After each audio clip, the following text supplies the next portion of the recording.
우리가 이 골다공증 위험군 체크리스트가 있는데요. 네네. 바로 가족 사진입니다. 우리 요즘에는 다들 휴대폰 가지고 다니면서 네. 사진을 정말 쉽게 찍잖아요. 네네. 근데 이제 찍은 사진 한번 쭉 보세요. 그러면은 우리 엄마나 아버지가 이렇게 뭐 깁스를 하고 있거나 이렇게 되는 경우가 있잖아요. 사진상에서. 그래서 그런 게 잘 발견이 된다면 이제 나도 골다공증에 잘 걸릴 수 있다. 그래서 국내 한 연구에 따르면 이 부모가 모두 골밀도가 낮을 경우 이 자녀의 골밀도도 낮을 위험률이 최대 10배 높다고 합니다. 그래서 이 골다공증의 이 유전율도 최대 80%에 이르기 때문에 그러니까 이제 사진을 한번 뒤져보는 거죠. 가족 사진을.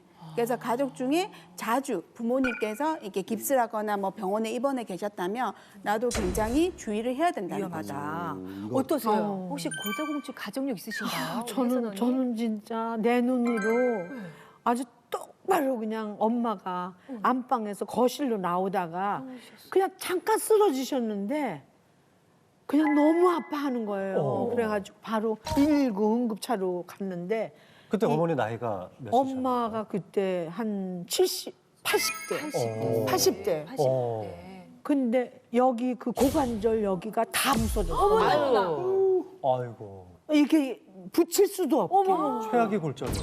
어머나. 그냥 넘어졌는데 그걸 제가 본 게 60대니까. 그러니까 그때부터 사실 그때부터 저는 60대면은 그냥 막 씩씩하게 그렇죠. 걸어야 되는데 조심조심 걸었어. 그걸 보고. 그러면 수술을 못 하셨어요? 수술하셨죠. 아, 그거 다행이네요. 네, 하셨는데. 재활도 잘 됐고요.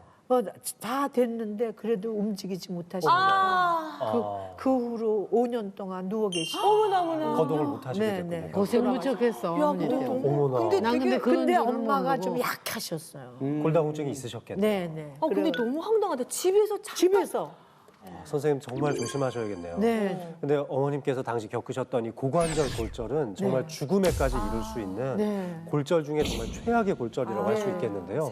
근데 이제 넘어진다 이렇게 상상을 해보면 젊은이들은 반사신경이 좋으니까 손으로 탁 짚는단 말이에요. 어디 다른 데가 부딪히기 전에 네. 손으로 짚으니까 사실 손목뼈가 많이 부러집니다. 맞아. 대개 50대 미만에서는 손목뼈가 많이 부러지는데 근데 이게 이제 60대에서 70대가 넘어가게 되면 반사신경이 좀 느려지니까 그냥 그대로 넘어지는 거예요. 대개는 엉덩방아를 찢게 되거나 옆으로 넘어질 때 손을 짚지 못하고 그대로 고관절 머리 부분이 부딪히게 되거든요. 이렇게 해서 고관절이 만약에 부러지게 된다면 대부분은 수술을 꼭 해야만 해결이 되는데 거동에 제한이 생기면서 이제 기력이 떨어지고 섭식에 문제가 생기기 시작하면 폐렴이라든지 또 심폐 능력도 다 같이 떨어지게 되는 이런 아주 치명적인 합병증이 생기는데요.